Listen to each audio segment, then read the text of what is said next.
There are only two things that matter with a VPN. Does the VPN use open source software that users can verify is not logging their internet activity?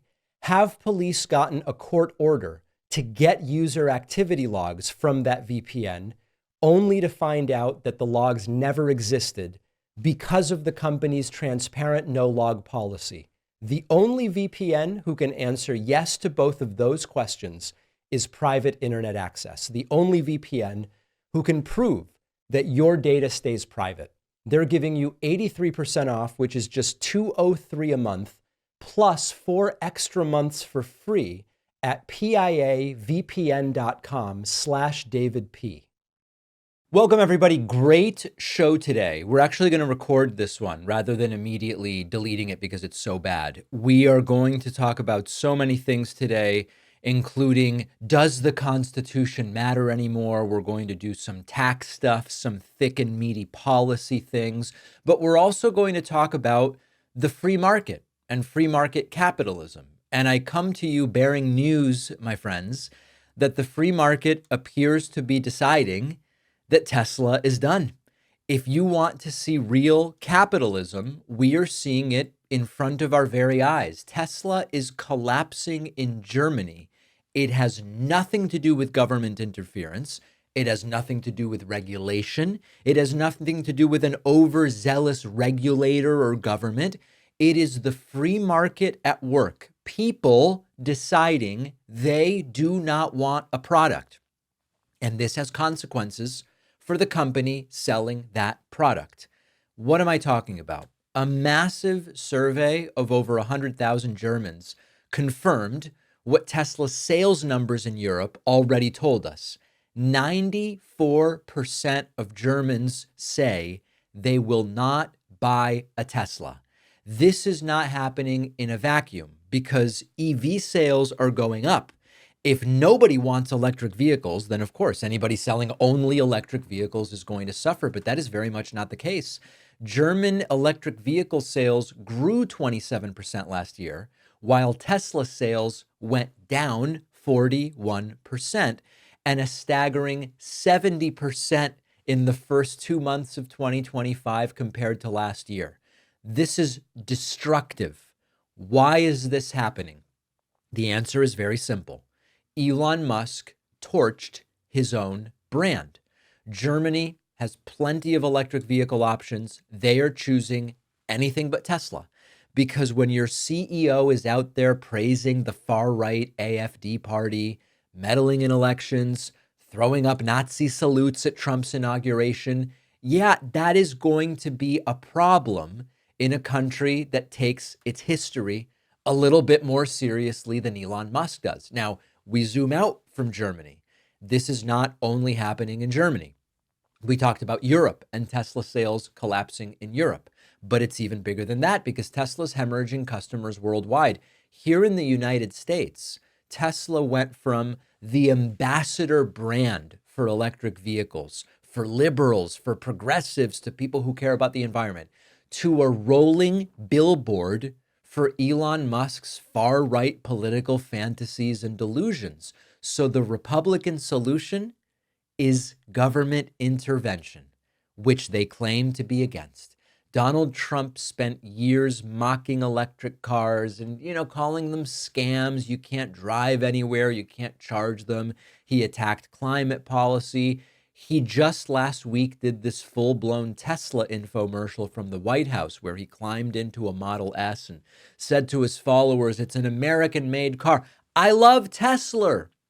Republicans who spent decades attacking government subsidies for electric vehicles are suddenly rallying behind Tesla because now Elon Musk is on their team. Sean Hannity, the Fox News propagandist who spent years mocking electric vehicles as liberal toys, they're not real cars for a real man. He now says he's buying a Tesla S Plaid to support Elon Musk. What's the problem with this new strategy aside from being a 180 departure from the principles that they claim to adhere to, which is EVs bad, government intervention bad, suddenly government intervention good, EVs are good. The problem is that there don't seem to be enough right-wing Tesla buyers to replace the flood of Democrats and independents that are abandoning the brand. Tesla went from being the progressive status symbol to something that even liberals with paid off Teslas don't want to be seen in. People are dumping their Teslas because they want nothing to do with the brand. Senator Mark Kelly just got rid of his Tesla this weekend, instead getting I think it's an American-made, a union labor Chevy Tahoe, or one of those completely inefficient Chevy SUVs, because he said every time he would get into the Tesla, it reminded him of how much damage Elon Musk and Trump were doing to the country. Elon did this to himself. Nobody forced him to turn Tesla into a symbol of authoritarianism. Nobody made him call Senator Mark Kelly a traitor for supporting Ukraine. No one told him to push extraordinarily right-wing, borderline Nazi rhetoric and far-right conspiracy theories. And so we have capitalism in this country. Hello, we have a free market. Tesla is no longer the cool, forward-thinking electric vehicle company. It's another, I guess in a sense, casualty of the culture war that has been launched by the American right wing. Tesla's future is looking grim. I can't tell you how glad I am that I dumped my Tesla stock a while ago. I can't tell you how glad I am that I dumped my Tesla vehicle. Oh, what massive dumps. I flushed it 15 times. But now you've got, the Tesla sales pitches on the White House lawn, and Hannity and everybody saying we are now going to get a Tesla. It's not convincing to me, and I don't know what they can do now to stop the problem. And even worse news for the cybertruck. Listen to this. Another disaster for Elon Musk, as Tesla has reportedly stopped all cybertruck deliveries because the cars are falling apart. Pieces of the cars, elements, you might call them vehicular elements, pieces of the car are flying off at highway speeds. This is not a problem you want to be having when half the country is abandoning your brand. According to new reports, Tesla has stopped deliveries of its Cybertruck because of what can only be described as a catastrophic design failure. A massive chunk of stainless steel trim called the cantrail is peeling off like cheap duct tape, turning into a deadly projectile for anyone unfortunate enough to be driving behind one of these overpriced gimmicks. Tesla owners on forums are sharing horror stories where one driver said he was going 70 miles per hour, heard a ripping sound, and watched as a 9-foot-long metal panel detached from his $100,000 truck and went flying into traffic. Now, other Cybertruck owners are voluntarily ripping the piece off themselves so it doesn't come loose while driving. And if you think that's bad, the entire front plate of the truck is also just glued on. Videos are circulating of people peeling off huge sections of the Cybertruck's interior like they're opening a bag of chips. Now, I'm not going to lie, I have a stake in the game here, okay? I got rid of my Tesla. I want nothing to do with the brand. I got myself a Rivian. Someone jokingly texted me over the weekend. The Rivian is what you get if you want the space of the Cybertruck, but you have taste. Now, the truth is, the Cybertruck is not that roomy because you've got the huge bed.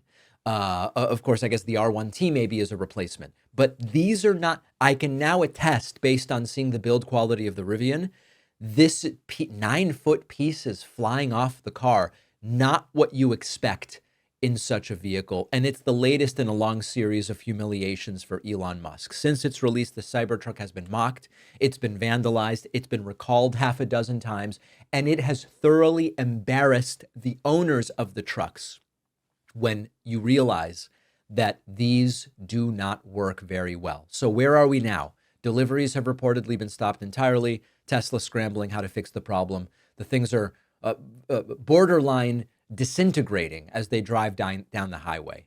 We were told this was the masterpiece of Elon Musk. It was a revolution in automotive design. And it's kind of working out to be a rolling safety hazard that's shedding parts like a cheap Halloween costume. And despite all of it, Elon's cult, to the extent that it still exists, will bend over backwards to to defend him. They'll say, oh, this is a feature. You can easily replace parts to your liking. If you don't like the look of that 9-foot cantrail, you take it off, you put on a different one or something. They'll post memes about this is 4D chess or something like that while they are putting their car back together with Gorilla Glue. I cannot think of any brand that I am happier to have separated from than Tesla. And they're going to tell you this is illegal, it's collusive, boycotts are against the law. This is capitalism, plain and simple. The cars are falling apart and people are saying, I think not. Let's take a break. Tantrums, the word of the week in American politics. We have just 8 days left until the release of my book, The Echo Machine. A limited number of signed copies remain at davidpakman.com/booksmith. Very exciting interviews that I will be doing this week in service of promoting the book. I'll tell you all about it. Quick break, back right after this. So many different VPNs reach out to me wanting to advertise on the show, and I always turn them down because most of them do not pass the sniff test. Most VPNs are all owned by the same big mysterious company. They log your internet activity so they can sell it or give it to law enforcement. And these VPNs are just out to make a buck without really protecting your privacy. The only VPN I trust enough to have as a sponsor is Private Internet Access. Our sponsor, Private Internet Access, is the only VPN who has proven multiple times in legal proceedings they don't keep logs of your activity. The judge ordered that PIA show user activity history. Each time they demonstrated they don't have the records. That no-log policy is also independently audited by Deloitte. And PIA is also open source, so you can also see in the code that none of your activity is being logged. And you can protect unlimited devices with just a single account. Private Internet Access is giving my audience 83% off, which is just $203 a month, plus 4 extra months for free. Go to piavpn.com/DavidP. The link is down below. The David Pakman Show is an independent media program. What this means and what the new Media Matters report highlights is that without the support of our audiences, these shows don't get very far. I invite you to get a membership at joinpakman.com. We do an extra show every day for our members. A long list of perks is available. And most importantly, you will be supporting an alternative to the massive right-wing online ecosystem, which I will tell you more about in a little bit. A disturbing new report out about that. Joinpakman.com is the place to sign up. And of course, you can use the coupon code NOTAGAIN for a sizable discount. Donald Trump tantrumed and unleashed authoritarian insanity during a speech to the Department of Justice, during which he has started to now say straight up that any media outlet adversarial to him is illegal. This is a red alert, dangerous situation. Trump taking one step closer to going after us by starting to name some of the guests on our show and some of the allies to our show, which we are going to talk about and explore. Here is Trump speaking. The visual contrast, the irony could not be more jarring. Trump speaking at the Department of Justice, an entity that in some abstract sense is meant to carry forward the process of justice. Trump, with his words, saying that justice should be circumvented and that media outlets adversarial to him are committing crimes. Listen to this. Listen and weep, my friends. And I believe that CNN and MSDNC, who literally write 97.6% bad about me, are political arms of the Democrat Party. And in my opinion, they're really corrupt and they're illegal. What they do is illegal. Illegal. Media outlets that report critically about a president are illegal, according to the president. What other countries does that remind me of? It's ugly stuff, folks. And, you know, there's this idea of what if Trump designates these media outlets terrorist organizations as a pretext to start arresting journalists. I wish I was kidding. He hasn't signaled yet that he plans to do that, but it would not come as the biggest shock if he started threatening to do exactly that. Trump also at the DOJ starting to name names. Listen to this. There's a guy named Norm Eisen. I don't even know what he looks like. His name is Norm Eisen of Crew. He's been after me for 9 years. Now, Crew is a charitable organization. And the reason I'm saying this, Todd, is I'm only going to get one chance to say this. But these are bad people. I don't know who he is. I don't know what he looks like. But everything I read is Norm Eisen of Crew. And Crew is a charitable organization. And that's a political thing. His sole life is to get Donald Trump. And he's been vicious and violent. And he's trying, and he probably had pretty good success over the years. But with me, how did he do? I think I'm president. Am I here because I'm president? But we had to take all of that abuse. Even during the trials, we had to take tremendous abuse. Like, these wonderful guys, they're not legitimate people. They're horrible people. And Trump even name-checking Mark Elias, who has been a guest on this program, is a big booster of this show, one step closer every week until we end up in the crosshairs. Listen to this. United States, with the help of radicals like Mark Elias, Mark Pomerantz, and these are people that nobody's ever seen anything like it. So many others, but these are people that are bad people, really bad people. They tried to turn America into a corrupt, communist, and third world country. But the big accusation, by the way, Mark Elias turned the country communist, or tried. In the end, the thugs failed and the truth won. Freedom won, justice won, democracy won, and above all, the American people won. There could be no more heinous betrayal of American values than to use the law to terrorize the innocent and reward the wicked. And what is Trump doing right now? What is Trump doing right now? Another instance of projection. But we shouldn't for a moment think that Trump won't carry out every single thing he's threatening to do and alluding to in this deranged and terrifying speech, as has become sort of a staple of these events, Trump targeting traditionally left-leaning cities and using lurid anecdotes to talk about just how disastrous it all is. Killer people, and they allowed them in by the millions.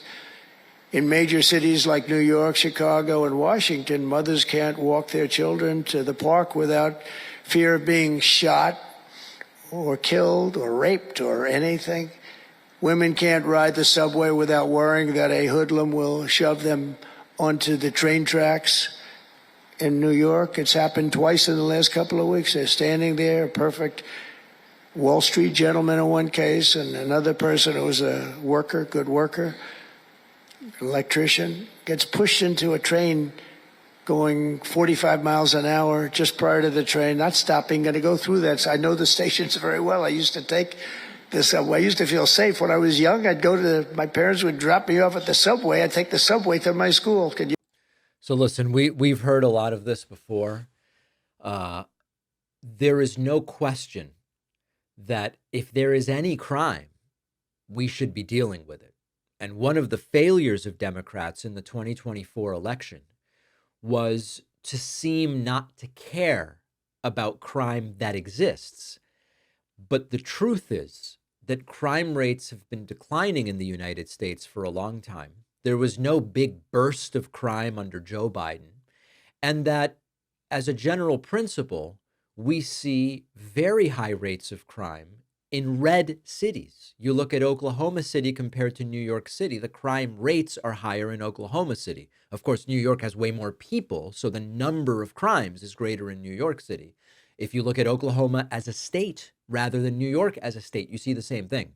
And so on the one hand, of course, to the extent that crime exists, and of course, in order to really deal with crime, you've got to deal with poverty, you've got to deal with inequality, you have to deal with infrastructure, things that these Republicans don't seem to want to deal with. We should acknowledge where there is crime, we have work to do. But this lurid framing of the dangerous blue cities where everything's a disaster, very much incorrect, but very salient to many voters in this country. Trump also weighed in, of course, authoritarian fashion when it comes to drug overdoses, saying death penalty, that's the way to do it. Some of those businesses, those cartels are run better than any business in America. They say they're run incredibly, not just here, they all over the world. They're run like a major business, but in many cases better. And I said, we got it 18% down. Well, 18% is incredible. It's like a record, but when you think of it, it's not very much. And the way you get it down, if you want to get it down to close to 100%, is with the death penalty. But I think maybe America is not ready for that. China has the death penalty. Singapore has the death penalty. Various places have the death penalty. Wherever you have the death penalty, you don't have drugs. But so think of the sum total of this speech. Media outlets critically reporting about me, those are illegal. The way we should deal with drugs, like authoritarian countries, China and Singapore, death penalty.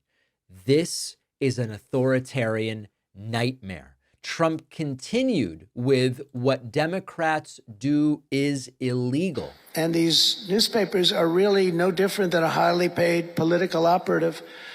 And it has to stop. It has to be illegal. It's influencing judges, and it's really changing law, and it just cannot be legal. I don't believe it's legal. And they do it in total coordination with each other. And everything we do, we're restoring law, restoring order, and restoring public safety in America. That's criminalizing real journalism. Remember, if it's not critical, it's just PR. I think Orwell said some version of that. When you criticize journalism, or criminalize rather journalism that doesn't flatter the leader, that is authoritarianism. And then, of course, a contrast visually, a contrast in optics, even though this was a dystopian authoritarian speech, Trump's still doing the dance.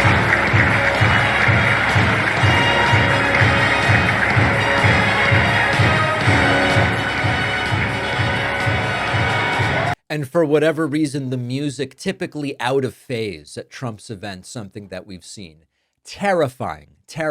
And we now do have to talk about the reality that the Trump Vengeance Tour gets one step closer to progressive independent media like us. Another day, and Donald Trump's Justice Department takes another step towards independent media shows just like this one, just like the David Pakman show. You know, we've been warning and we've been warned about this exactly, and it's starting to happen. Donald Trump is now explicitly saying what we all knew he wanted to say all along. Media that says things he doesn't like, media that is critical of him and his administration, is or should be illegal. Once again, speaking to the DOJ, here is Trump making that claim. And I believe that CNN and MSDNC, who literally write 97.6% bad about me, are political arms of the Democrat Party. And in my opinion, they're really corrupt and they're illegal. Not just unfair, not just fake news, but illegal. They are committing crimes. We are committing crimes, according to Trump. That is not just rhetoric.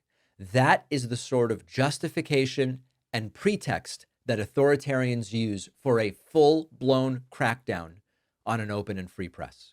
And then he takes another step closer. I played this earlier, but I want to get it in as part of this discussion. Trump takes another step closer, saying not just in general adversarial media is illegal. He mentions our friend and frequent guest on this show, attorney Mark Elias. United States, with the help of radicals like Mark Elias, Mark Pomerantz. So this should not come as a surprise. Donald Trump has been obsessed with silencing critics from day one. He called the free press an enemy of the people. He threatened to revoke NBC's license, I believe it was. He openly fantasized about using the DOJ to go after journalists. But this is really Trump taking it one step closer to us. This is the game plan. You attack the media, You criminalize lawyers who fight against you in courts of law within the bounds of the legal system. You weaponize the government against your critics until there's nobody left to criticize you. So this is not just about CNN or MSNBC. This is not just about Mark Elias. This is really now about all of us. We have seen it happen in every authoritarian takeover throughout history. And now Trump is saying the quiet part out loud. And sadly, even before the clampdown starts, we are already getting crushed. And I need to talk about that next. As if we needed more confirmation, a new study finds that the right is crushing the left in online news. And it really proves wrong the idea that the internet is all of this progressive indoctrination. This is exactly what we have been warning about. There's a new Media Matters study which confirms that right-wing content is absolutely dominating the online media ecosystem. It's not just in news and politics, it's in sports, it's in comedy, it's in entertainment. These are places that aren't even supposed to be political. But as I told you months ago when I talked about it, these non-political spaces are being coded, C-O-D-E-D, with right-wing politics. We are part of the study, which it's flattering that we are big enough to be part of the study.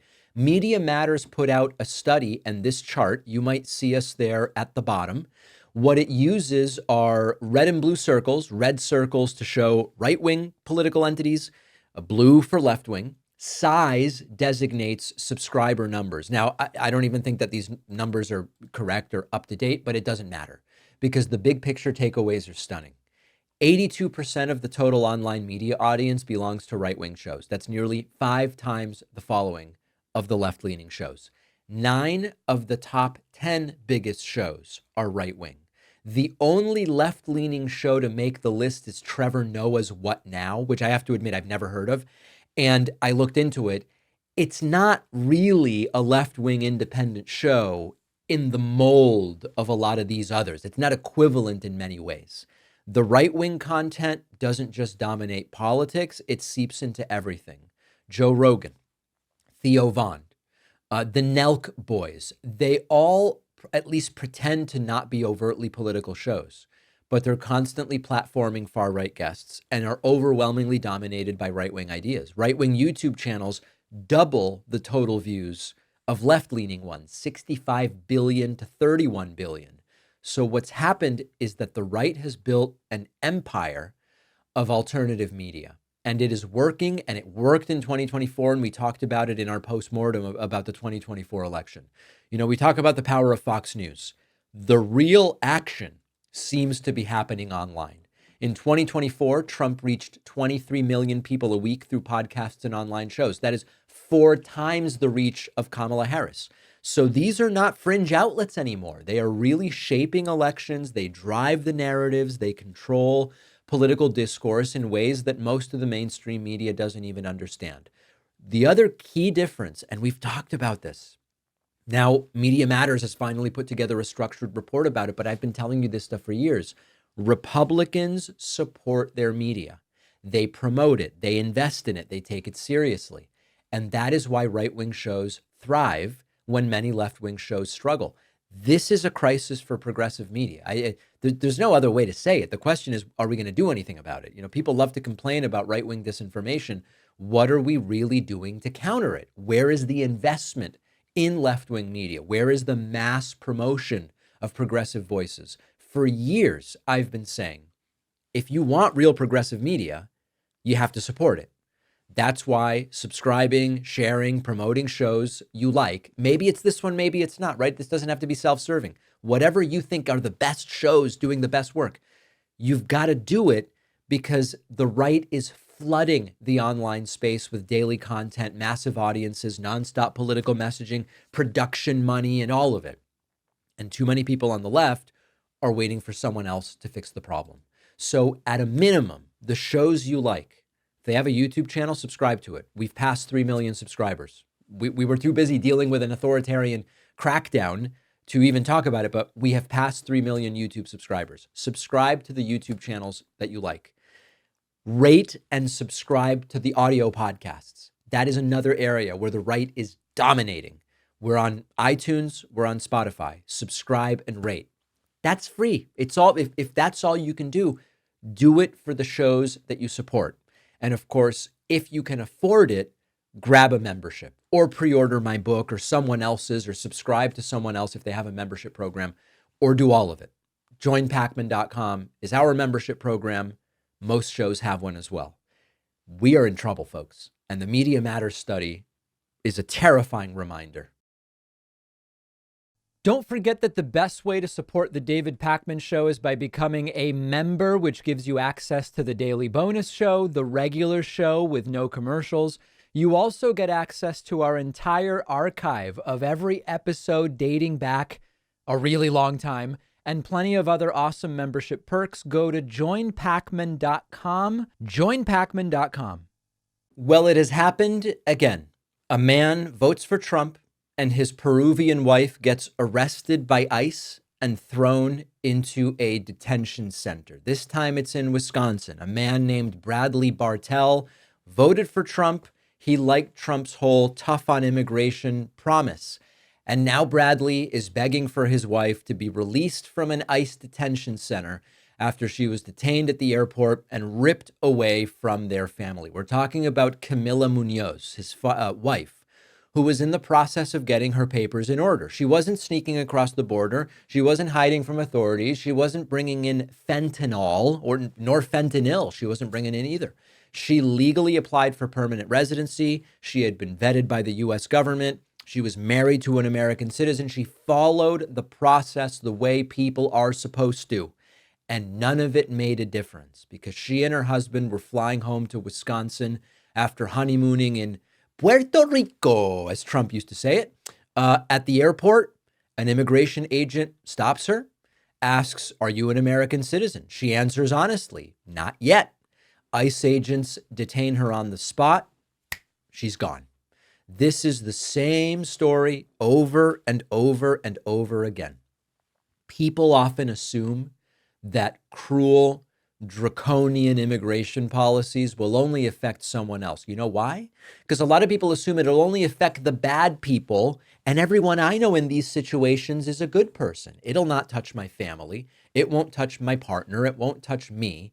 And that is a really common mindset among cult followers. We've talked about the overlaps between Trump and MAGA and cults. Trump's base believes that when he talks about punishing people, it'll only ever be other people. They will be spared because they're part of the good ones that the system they empowered is going to distinguish between their loyalty, and they'll be granted immunity from the cruel draconian policies. But that's not how it works. When we saw the factory worker in Ohio vote for Trump and then lose his job when the plant shut down, he was not exempt, even though he was part of the cult. The MAGA diehard who stormed the Capitol January 6, 2021, because Trump had his back, ended up in prison, and Trump walked free. He wasn't exempt. Of course, Trump has since pardoned that individual, but they already did some time in prison. The guy a few weeks ago we talked about who voted Trump and his wife was deported to Venezuela.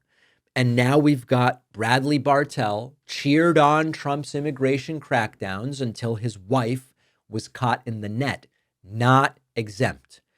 When you unleash a system that is designed to be merciless, it doesn't care about your life and it doesn't care about your wife.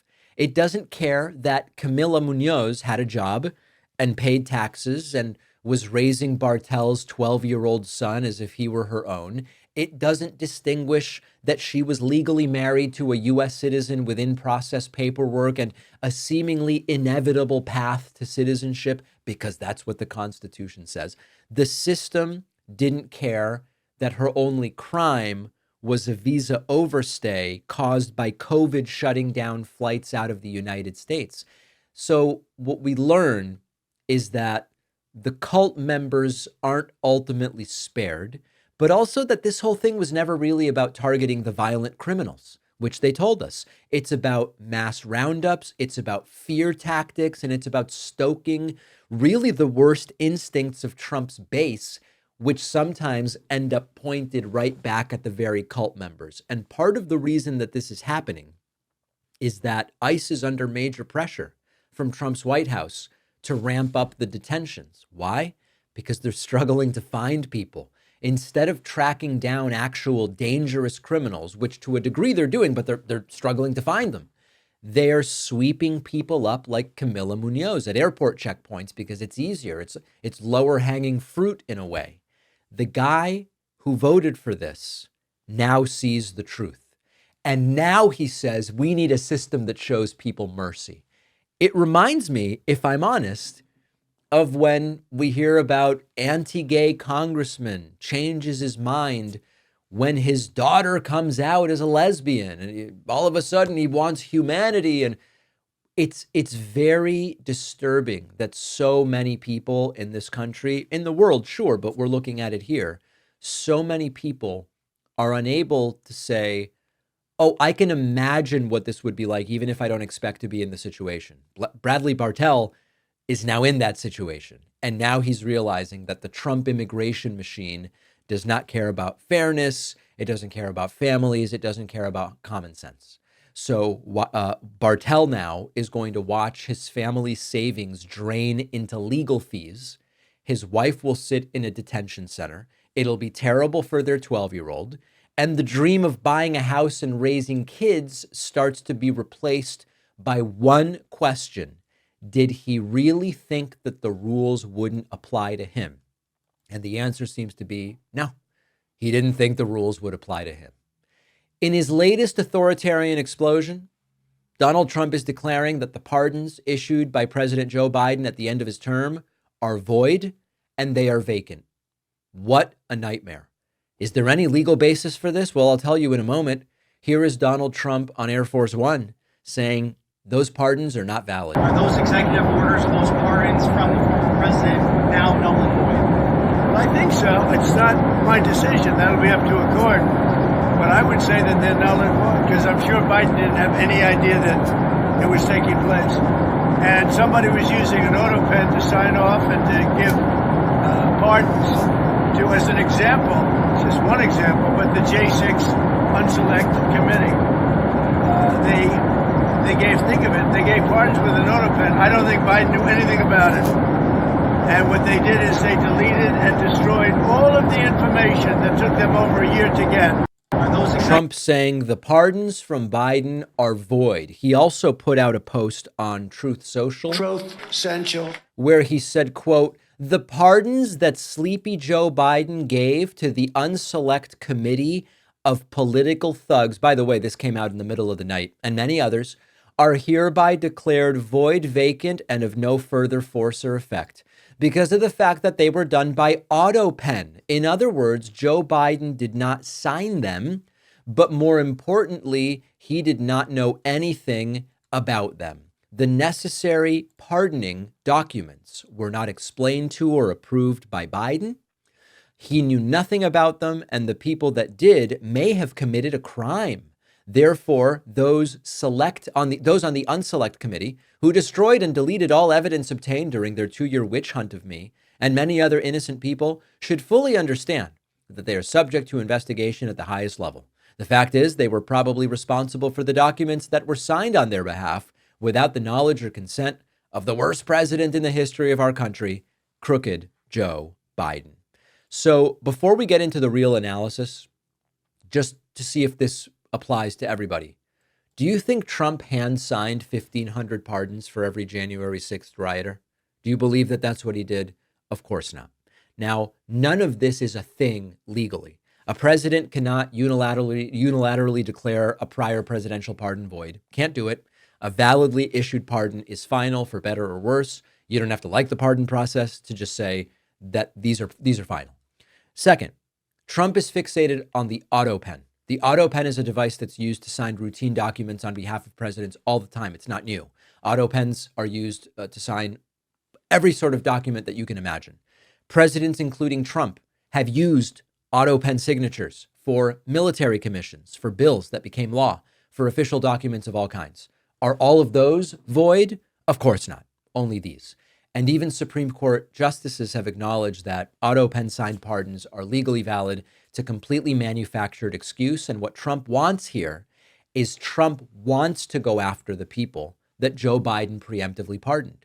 If anything, this is confirmation that whatever your belief about presidential pardon power, Biden's use of a preemptive pardon was spot on, because Trump is confirming, I want to go after those people. So we've got to get those pardons vacated. Now, thirdly, the underlying premise here is Biden didn't know anything about the pardons. We, of course, have no evidence of that whatsoever. And by the way, pardons are a process. Pardons aren't just you stick a piece of paper in front of the president.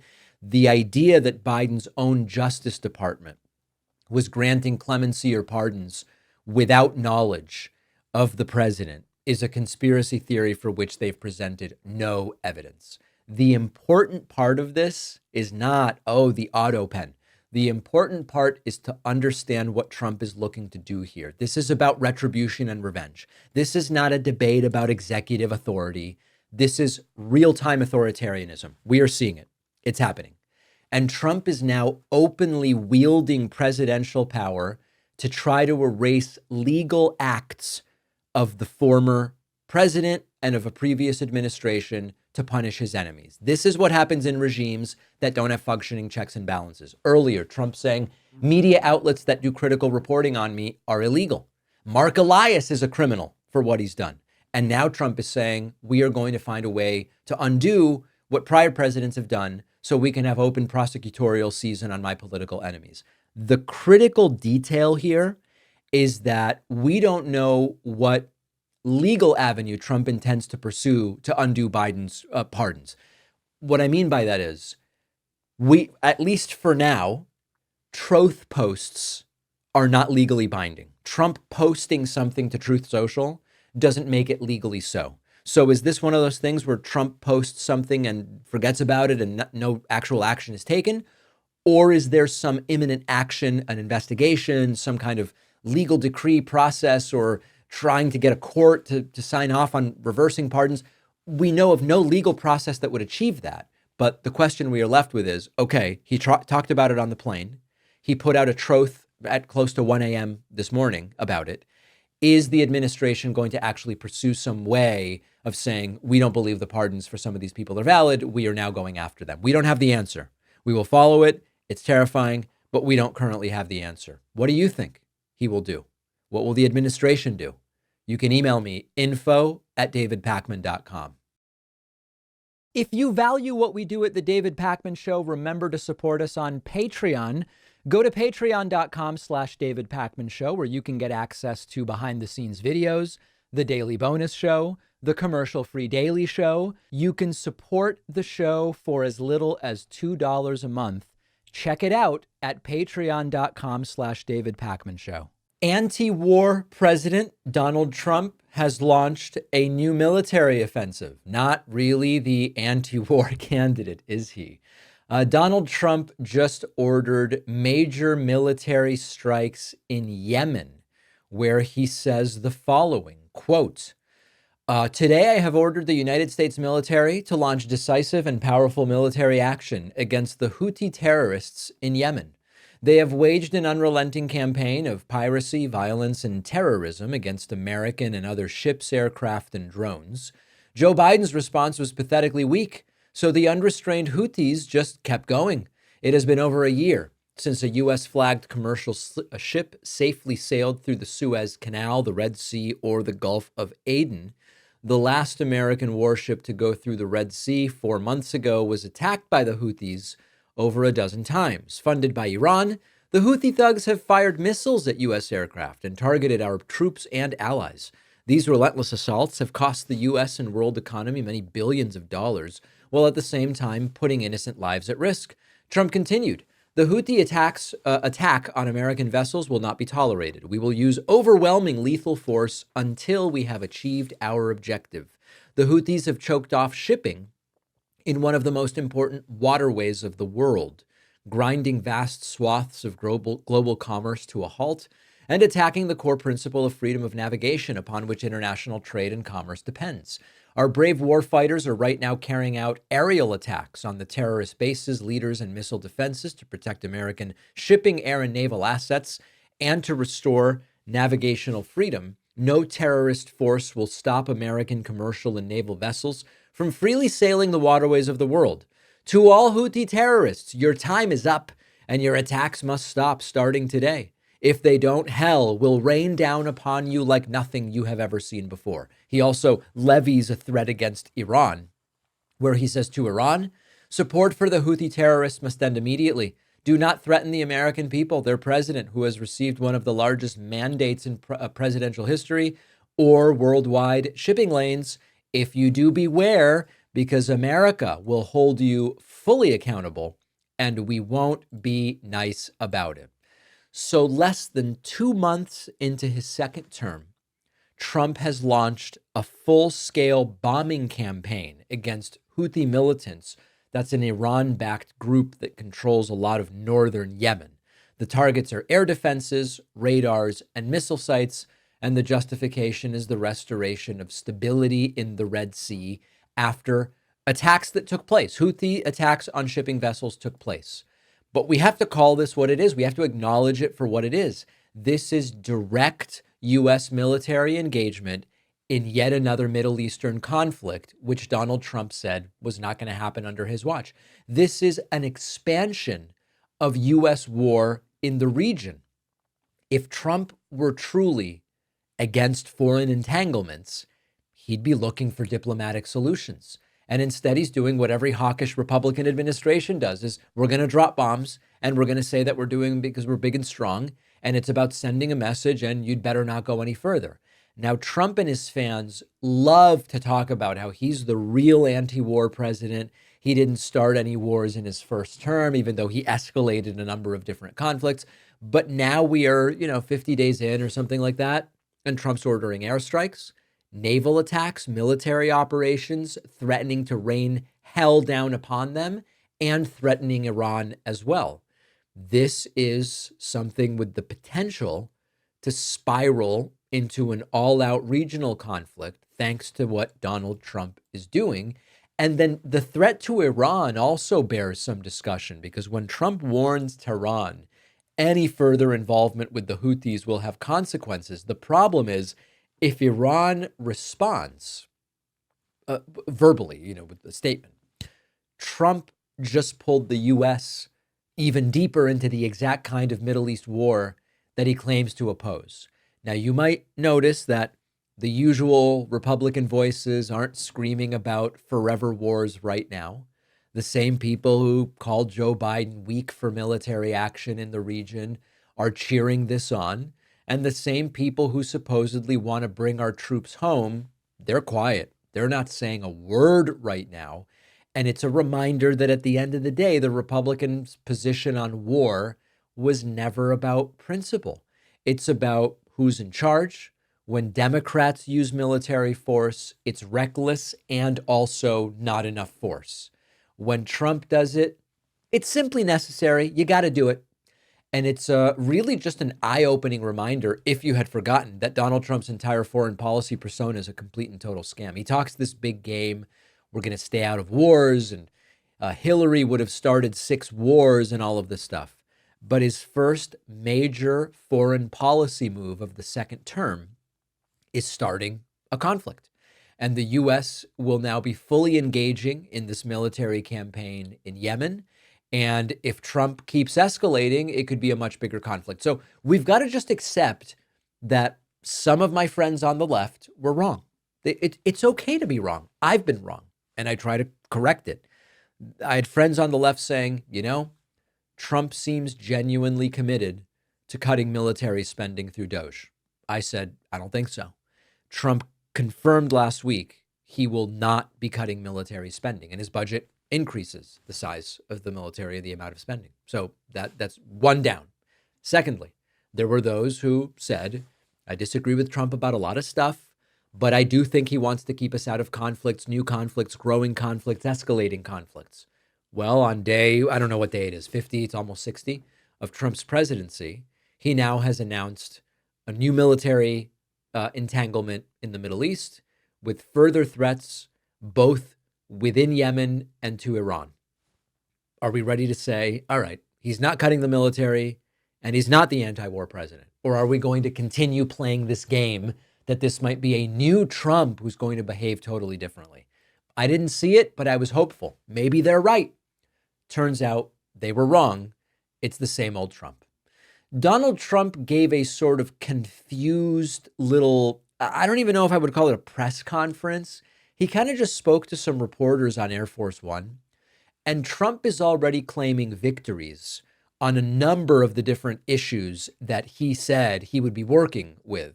One of those is prices of various elements. Take a listen to what Donald Trump had to say. I will tell you what is smart. When I took it over, eggs were through the roof, and now eggs are down 35% over a short period of time. And other things, fuel, gasoline, energy is down, way down. Oil is down to $65 a barrel. It was $82 a barrel. And when energy comes down, pricing is going to come down. Prices for groceries, etc., are going to come down. So, yeah, I think we're setting a good table. I will tell you what is. So Trump says that a good table is being set because he is starting to see oil down, gas down, and eggs down. I think it's really important that when Donald Trump makes broad claims about prices, we look at the broad price level. I congratulated Trump to the extent that it's thanks to anything he did, which it isn't, that egg price futures have turned around and have started to come down. It is true that gas prices are down just a trickle. People's home heating bills are off the charts. And I'm hearing from folks in many states where the local utility is saying, we have just made a deal to take 10% of your bill during winter. We're almost out of winter. 10% of your winter bill and defer it forward to the summer. And people telling me about $500, $600, $700 gas bills, electric bills off the charts. So it's really important to look at the bigger picture. Right now, inflation's basically flat from when Biden left office. And if we want to look at specific pricing within that, fine. But Trump's claim that the price concerns are over, we are only starting to see the effects of the tariffs. Like just a few days ago, we covered a caller to C-SPAN who said, I was just told parts for my project went up 10%. So now the project's going to cost more. The idea that because egg futures are down, which they are, and that's a great thing, have not yet seeing the effect at the grocery store, but the futures are down. That doesn't tell us that concerns about inflation are gone. In fact, they don't seem to really have started yet. Trump was then asked about whether he's going to comply with orders about rehiring terminated government workers. Here's what Trump said. An appointee judge that ruled that the federal government has to rehire the fired federal workers. Do you plan to comply Well, with I that? think it's absolute. I have nothing to do with that other than I heard about the decision. I think it's absolutely ridiculous. Absolutely. It's a judge that's putting himself in the position of the president of the United States who was elected by close to 80 million votes. And you have that. You're having more and more of that. It's a very dangerous thing for our country. And I would suspect that we're going to have to get a decision from the Supreme Court. And that's a very dangerous decision for our country. These are people, in many cases, they don't show up for work. Nobody even knows if they exist. And a judge wants us to pay them even if they don't know they exist. If they exist. And I don't think that's going to be happening. So listen, the entire these are fake workers thing, as is of course the case, there are many different categories of things when it comes to worker problems. Are there people who are real people? They are alive. They are employed by a company or organization. They work from home. And you wonder, how much work are they really doing? Fine. That's one category of problem. You then have, do any of these people really exist? And this is the idea that the federal government has people on its payroll who either never existed and it's just someone has done what, right? That's the thing. Someone's figured out a way to get someone who doesn't exist's name on government payroll. And they've also created a bank account to get money direct deposited. If that exists, it of course should be eliminated. The idea that 83,000 VA workers fall into that category, and that's the number of workers the VA needs to get rid of, just ridiculous. Same thing applies to Social Security. The claims about dead people getting checks. Social Security Administration has now put out a statement saying we look at about 3 million deaths a year. We know the number of people generally that die in the United States. We get an appropriate number of reports. These are handled, these are processed. Mistakes occur in less than 1/3 of these, and they are quickly corrected. There's just 300-year-old people getting money. 300-year-old person, would they even have a bank account? Like it doesn't pass the sniff test. And Trump likes to lump it all together. We're just finding all the fraud and getting rid of all of it. Finally, Trump asked about the Alien Enemies Act and that it's really only used during times of war. And Trump goes, oh, yeah, we're at war. Criticism that the Alien Enemies Act has only been invoked 3 other times. They were all during times of war. Do you feel that you're using it appropriately right now? Well, this is a time of war because Biden allowed millions of people, many of them criminals, many of them at the highest level. They emptied jails out. Other nations emptied their jails into the United States. That's an invasion. And these are criminals, many criminals, murderers, drug dealers at the highest level, drug lords, people from mental institutions. That's an invasion. They invaded our country. So this isn't, in that sense. This is the self-fulfilling sort of endless loop. Hey, this legal framework, the Alien Enemies Act, has only been invoked during times of war. Trump's answer is to say, I consider this that we are at war. We have a national emergency at the southern border. As far as I'm concerned, we are at war, and therefore it is appropriate. Of course, it is not actually the case that just because you say we're at war, and all of the legal ramifications that has to come with it. But what you really got to understand, if you look at these clips on Twitter, we see these as Trump not understanding anything. He's confused. He's disoriented. You can even tell when he's listening to the questions, he seems confused. Like, what am I going to say? I'll just come up with something.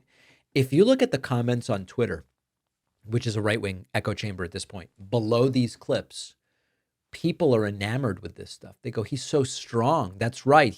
We are at war. And we're at war against them emptying the mental asylums into the country and these things that aren't happening. His followers love this stuff. And this gets to something we're going to talk about tomorrow, which is not only have we lost a shared basis for what the facts are, we've lost a shared basis for what constitutes a problem. And I know that might be sort of cryptic. I don't want to do this segment now because it's planned for tomorrow, but we're going to talk about agreeing on facts and agreeing on problems as a prerequisite for really achieving anything politically in this country. We are going to discuss the deportations to Venezuela and El Salvador, despite the court order that Trump was asked about there, on today's bonus show. We are also going to talk about Republicans pushing to make Trump derangement syndrome a mental illness. And then finally, as enrollment in online colleges grow, students are wondering, why does it cost more? It really shouldn't, right? What's going on with the cost of online college? All of those stories and more on today's bonus show. Sign up at joinpacman.com. Use the coupon code NOTAGAIN to get a discount. And we are just 8 days from the release of my book, The Echo Machine. We're so close to its release, and I've been told books will start going out actually before or by this weekend. You're essentially ordering a book that's like out now. You won't get it tomorrow, okay? But these are starting to ship out within days. Order it anywhere books are sold, Kindle, audiobook, whatever you want. And remember that there's just a couple hundred signed copies left at davidpakman.com/booksmith. I'll see you on the bonus show.